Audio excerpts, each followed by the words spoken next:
Gulat pa si Christian Wood sa ginawa ni LeBron. Sumakay pa ang tatlo kay LBJ. Binastos ni DeRozan ng Lakers harap ni LBJ. LA Lakers versus Chicago Bulls. Healthy lineup ng Lake Show dahil naglaro na si Gabe Vincent off the bench. Backup point guard ng LA. Simulang-simula naka-airplane mode agad si LeBron. Muntik pang masapak si DeMar DeRozan nang sumabay kay LBJ. Gulat na naman si Christian Wood. Sumagot si Caruso 3-pointer para sa Bulls. Dikit pa ang laban sa first 6 minutes mga idol.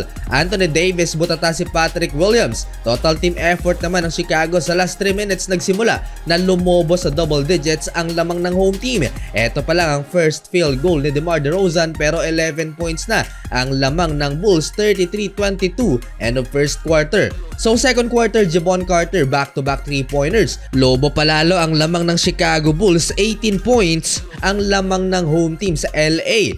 9-minute mark, AR nag-take over para sa purple and gold at magkakasunod ang naitala niyang puntos. Step up rin para sa Bulls ang ex-Laker na si Alex Caruso na binutata si Cam Reddish. Lumipad na naman si AC at right after that block, eto na ang nangyari. Gumapang si Reddish sa paghabol kay Caruso sa bilis mga idol. Back-to-back pinahiya ang player ng LA Lakers, pinakain ng alikabok. Isa sa naging catalyst, sara ng LA si Taurean Prince na nagtala ng dalawang 3-pointer. Total of 13 first half points. Last 2 minutes ang 18-point lead ng Chicago Bulls, 6 points na lang, 61-55 dahil sa team effort. 4 players ang nagtala ng double figure scoring para sa LA, led by of course LeBron James, 15 points, 5 rebounds and 5 dimes.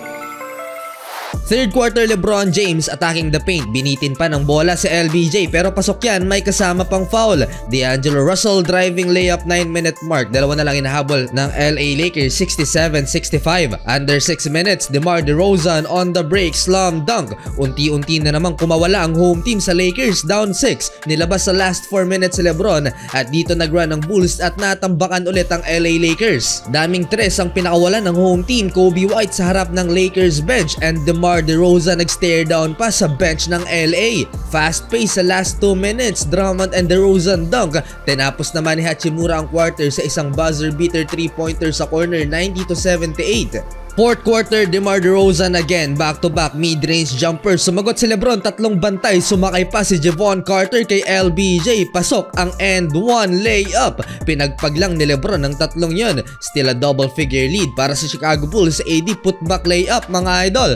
Under 7-minute mark, AR 7 straight points. Lagi namang may sagot ang Bulls. Red hot sa 3-point area ang home team. 7 3-pointers mga idol and counting. Baliwala ang 21 points ni Austin Reeves mga idol dahil tambak pa rin ang Lakers. Last 2 minutes, lalo pang lumobo ang lamang ng Chicago Bulls at sa huli hindi na nahabol pa ng LA at panalo ang home team.